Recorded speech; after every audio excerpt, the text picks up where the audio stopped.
If you were to give me and everyone who's here today the single best advice as to what to be in the moment, to really, truly, wholeheartedly speak, to be an uplifter in the moment to the core of your being, what would you say? Would there be a rampage? Would there be a dialogue? What can you offer us? This is what we wish you to know. Your best focus, or work if you want to call it, or attention if you want to call it, in any moment in time, is to be advocating your best influence, which means it's your constant attention in the preparation and maintenance of your vibrational atmosphere. Because it's about reception, reception, reception, reception, reception, which means it's about tuning, tuning, tuning, tuning, which means it's about allowing the well-being. So it's about selectively sifting. And really, you know what it starts with? So this is the answer that your question is calling from us in a powerful way. Be nice to you. Be nice to you. Rest well. Eat well. Get out where beautiful things are. Play with people who are fun. Think thoughts that feel good. Watch movies that are uplifting. In other words, be nice to you. The other parts of it, the step 1 and the step 2, take care of themselves without you even needing to know what you're doing.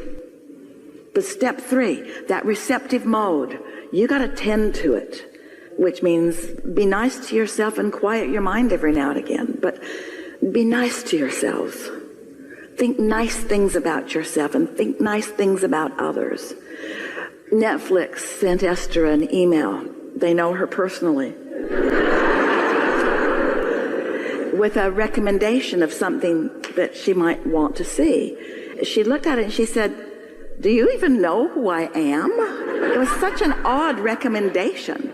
And then she thought, I don't think that watching that would be conducive to me creating an environment where I am receiving and encouraging wonderful things. She could tell just by the title of it that it was going to make her guarded and defensive and worried about stuff. And so be nice to yourself. Advocate for yourself. One day, Esther was grumbling at Jerry about something. Hard for her to imagine now because she only remembers him as perfect now.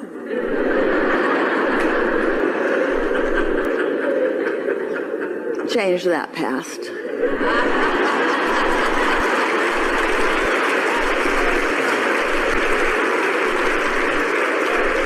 He was close to it, but he said to her one day when she was grumbling at him, I think it would be nice if you would pretend that I'm Kate. And Kate at the time was their granddaughter who was about 5 years old. And Esther did not have the ability or the capacity to think anything other than lovely thoughts about Kate. It couldn't happen. And Jerry thought that he would like to be held in that same light by Esther. And that's sort of what we're getting at. Pick your favorite whatever it is on the planet and pretend that you're it. And treat yourself as you would treat that. Be nice to yourself. And that will go the furthest of anything that you might do to creating this petri dish neutrality of an atmosphere that will allow yourself to be so receptive to the wisdom and the love that is naturally who you are. I know everything is always working out for me 100% of the time. At the beginning of this year, something happened where there was an accident, quote unquote, that I was in, and I was on the phone with my friend Jenny at the time, and I said to her, really don't know why this is happening, but I do know that it's happening for something much, much bigger than myself. So long story short, it went through the process, and from that I saw the law enforcement officers that are working for the Broward Sheriff's Office, and this gentleman was there because I know he was meant to be there, but he didn't need to be there in that moment. He was working on other things, but because of this thing that happened through the fault of someone else, he was there, and he came over, and he did what he needed to do. And I received something in the middle of it, and I'm like, I'm here because I'm meant to be here to see what these men and women do every day. He was working on something else. He came over to help me. The stress that was created through the fault of someone else And me being there, seeing that, was such a huge awareness. I was never in that space before. It was always, oh my gosh, a car accident or this, and the cooperative components of everyone that showed up that day. Give us a little more, because you said it twice. What do you mean by the fault of someone else? I attracted what happened to me, the cab driver. I take responsibility wholeheartedly. But what did you mean? You said it twice. What did you mean by the fault of someone else? So the cab driver reversed into me. And I got out of the car, and he tried to drive off. So the cab driver had an experience with a cooperative component that was me. Yes, 100%. We just want to play with that a little bit, because we're speaking right to where you're going. Co-creative moments happen.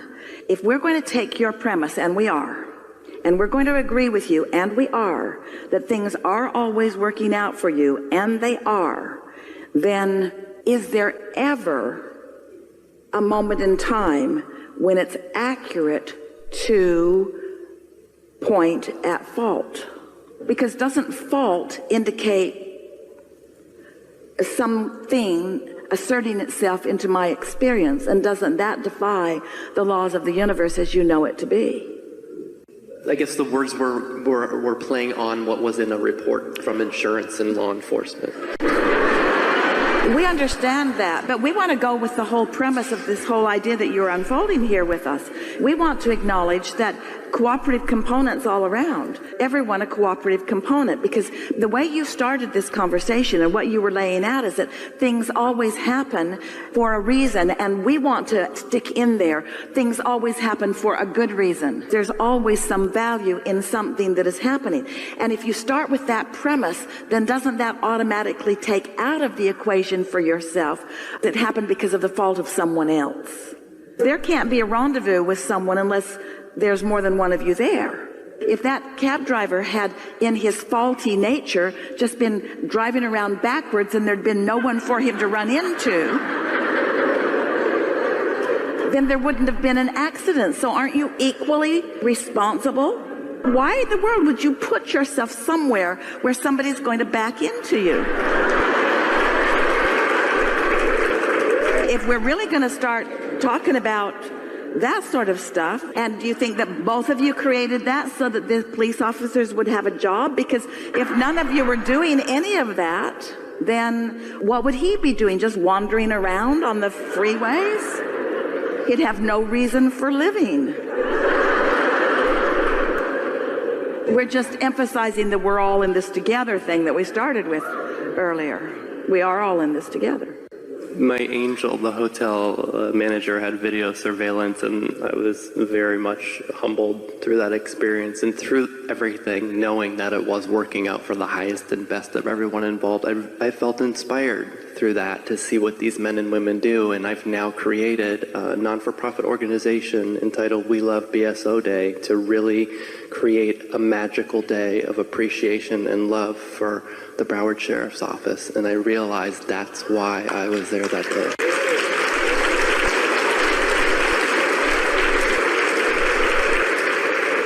Well, we'd like that the universe gives you endless opportunities to appreciate one another. And we jumped into this in a different way than you expected us to. And the reason that we did is because we want you to realize, because you're talking about now. We're talking about now, the importance of now. And when you have made it your point, which was the answer to the most important question that you set forward here today, what would we encourage you to do? What matters most? And we said it's the accomplishment and the maintenance of your vibrational alignment with who you are, so that you're consistently tuned in, tapped in, turned on, which means you've got this non-physical energy pouring through you so that your influence, moment by moment by moment, is dominant. And what is that influence? Well, it's an influence that is as vast as the details of the people whom you're interacting with. It's fun to look around for causes, and it's really fun to find one, something that you can specifically flow your energy toward. And we understand how satisfying that can be. But we want you to broaden your scope on that just a little bit and feel how fantastically satisfying it can be to move around in your human body, in your powerful now, connected with source energy, who knows everything about you and everything about your relationship with everything else and everything about everybody around you and everything about their relationship with everything else. And you follow those feelings of inspiration for that constant state of upliftment that's being offered. That feeling of finding a cause and being able to focus toward it is the way your inner being feels about you all the time. You're always moving around. And do you know what the dominant intent of your inner being who shines through you is in every moment of every day? To influence those who are around you back to their natural state of well-being. And so just you being in that state of well-being is you answering your cause. You being in that open state, just a smile across a hallway to someone that, in other words, we're not for a moment suggesting that it isn't wonderful that you've set this thing in motion and that you've got this thing going.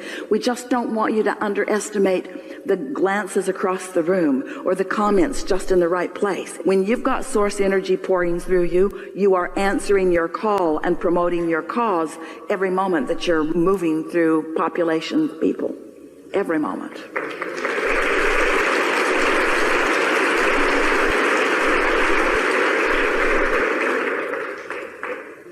I see that when I show up for certain scenarios where it's like, oh, study more, prepare more. And it's like just the smile or being there is so much more beneficial. So, well, you did all the work in step one. We're just going to keep saying it. You've done the work. You've created it. Now just create an environment that lets you experience it. And it is oh so much fun when your influence is such that you draw a whole bunch of other people into the success of the unfolding with you.